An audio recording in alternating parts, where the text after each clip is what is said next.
This is Chris Kell with your Peak Fitness Postural Program. Our postural program is broken up into 3 distinct circuits designed to help to release our muscles and then to get everything in proper working order. So with that said, these circuits can either be performed back to back. The workout in total takes about 10 minutes, or broken up throughout the day.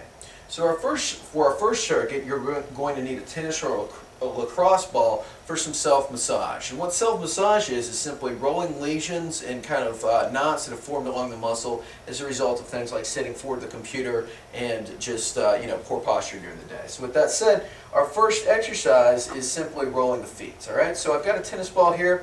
I'm just going to stand on the ball, press this ball into my foot. I'm just looking for any lumpy or sore spots that I feel along the foot here. Okay, I'm rolling it all the way from kind of the big toe all on the outside to the middle of the foot, and I'm kind of feeling a spot here in my arch. So what I want to do is stop and press down to this spot. All right, I'm just going to hold here for 15 to 20 seconds until this starts to press, and then move to any other spots that I feel in this area. For each of these exercises, you want to hold for anywhere from 1 to 2 minutes and just kind of look for the spots of restriction in particular.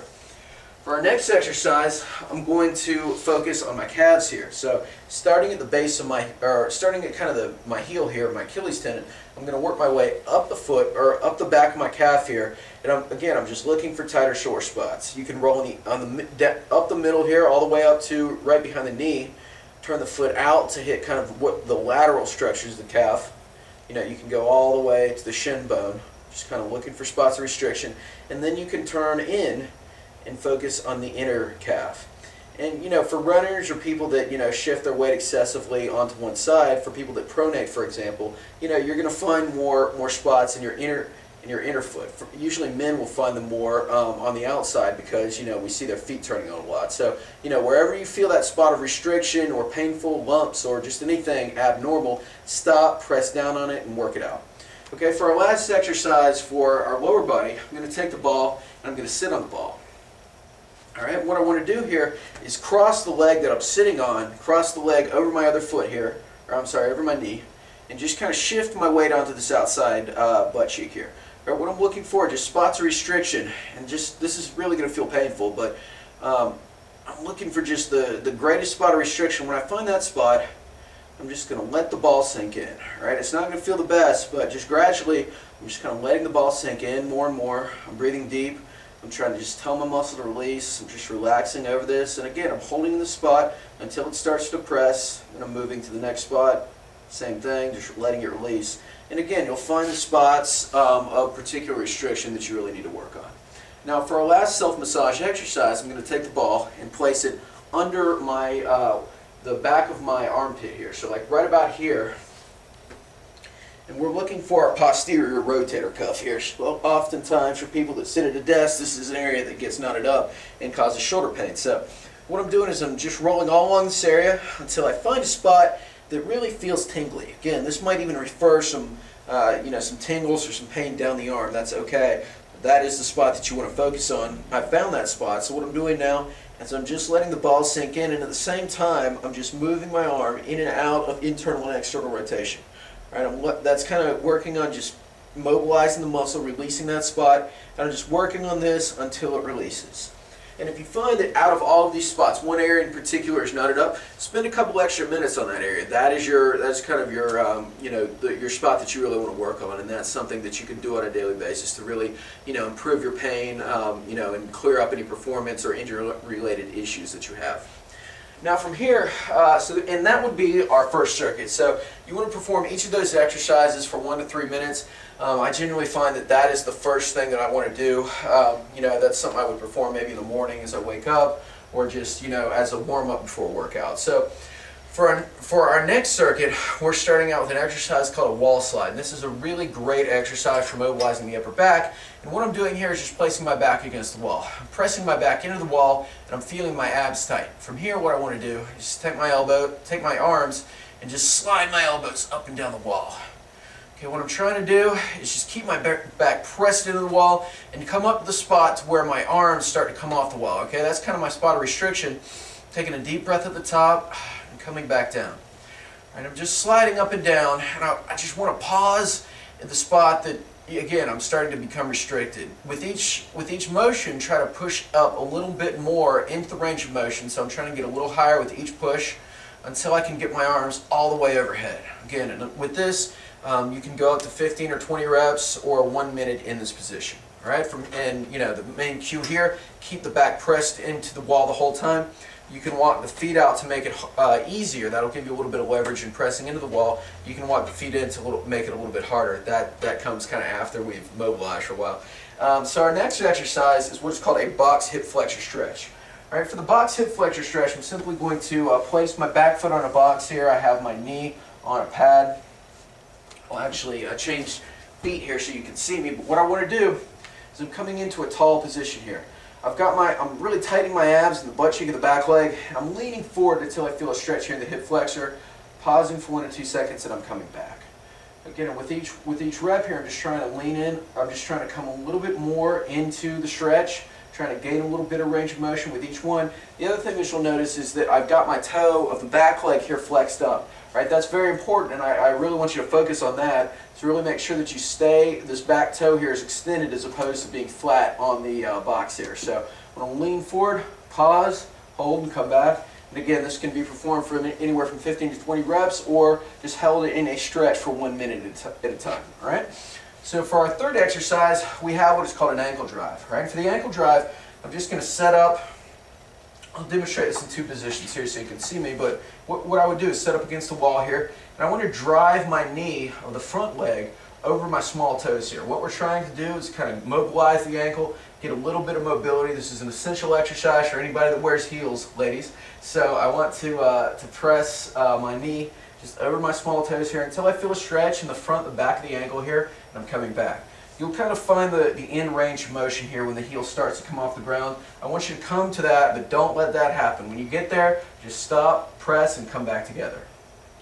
Again, I'm letting this back leg bend because the focus is here on the front leg. All right, again, 15 to 20 reps in each position or 1 minute at a time. Our last exercise is what is called a pigeon pose. All right, for the pigeon pose, what I'm doing here is I'm just bringing my leg in front here. It's crossed in front. I'm just bringing my back leg out behind me. I'm trying to rotate my back leg on the floor here. All right, I'm really feeling a stretch here in my front hip. And what I'm doing is I'm just twisting it as far as I can, keeping my abs tight, and I'm coming back out of the stretch. So twist in, come out, twist in, come out. You really feel a kind of a release here in the hip. Again, 15 to 20 reps on each side. Just demonstrated on this side. Again, keep the leg parallel here. Extend the back leg out. Rotate the back knee onto the floor. Twist in, twist out, twist in, twist out. Again, I am looking for up to 20 reps on each side or 1 minute in that position. All right, now from here, for our last circuit, we have our core and strengthening exercises. And these are just designed to build a little bit of stability on top of the mobilization that we've just done. All right, so with that said, our first exercise is a frontal plank. Before I execute the plank, what I want to think about doing is tightening my abs. All right, I'm going to place one hand here and one hand here. All right, I'm going to try to poke my stomach and tighten my abs to resist. All right, you'll feel everything along here brace and tighten. That is what is called an abdominal brace. All right, and that's what I want you to think about doing when we're performing each abdominal exercise. That's one of the most important things you can do to ensure that the tension goes to our abs as opposed to our low back or our shoulders or anywhere else. So with that said, what I want you to do is start in a plank position here. Really, I'm pulling my shoulder blades down and back. I'm pressing my back into the ground, I'm pressing my knees into the ground here, trying to keep my abs tight. And again, I want to keep my back flat like a table. I'm just going to raise up into a plank and hold here. All right, if you find that you're dipping down, you're arching up, or you're feeling this anywhere other than your abs, right, you can simply raise up onto a step or a higher surface and do the same thing. All right, from here, our next exercise is a side plank. All right, for the side plank, what I want to do, ideally, is set up against the wall here. All right, I'm going to really press my back into the wall here, tighten my abs, grab my wrist here, and press down into the ground. So everything is tight. Pressing my arms down to the ground here, trying to keep my shoulder blade down. I'm just pushing my hip up into the air here, right? So this is up. I'm feeling this all along here, tightening my abs, tightening my butt cheeks as well. That's another important cue. I'm just holding in this position. All right, what I don't want to see with this is rotation under the body, all right, or just kind of dipping down or arching up excessively. So this should be kind of in a midway position here. Back is pressed against the wall. I'm looking for 30 seconds on each side. Now for our next exercise, we have what is called just a supine bridge here. And for the bridge, what I want to do is just press my hands into the ground, tighten my abs, press through my heels, and just press my butt up into the air. I'm really tightening my butt cheeks as hard as I can. I want to hold for 30 seconds. A common error that I see in this exercise a lot is people will bridge from like all the way from the upper back down. I want you to press your back into the ground. I just want you to raise your hip only. So we're here as opposed to here. All right. So keep your abs tight. Keep the back down. Hold for 30 seconds, and move into our last exercise, which are called YTWs. For the YTW, I'm starting here on the ground. I want to raise up. Turn this way so you can see me here. Tuck my chin in. Raise into a Y position. Hold for 10 seconds. Raise into a W position, or a T position. Hold for 10 seconds. Raise into a Y position. Hold for 10 seconds. Throughout the exercise, again, I'm trying to make a double chin. I want to keep my shoulder blades tucked down and back, and I'm trying to move from my upper back only. A lot of people, when they do this exercise, will raise with the legs.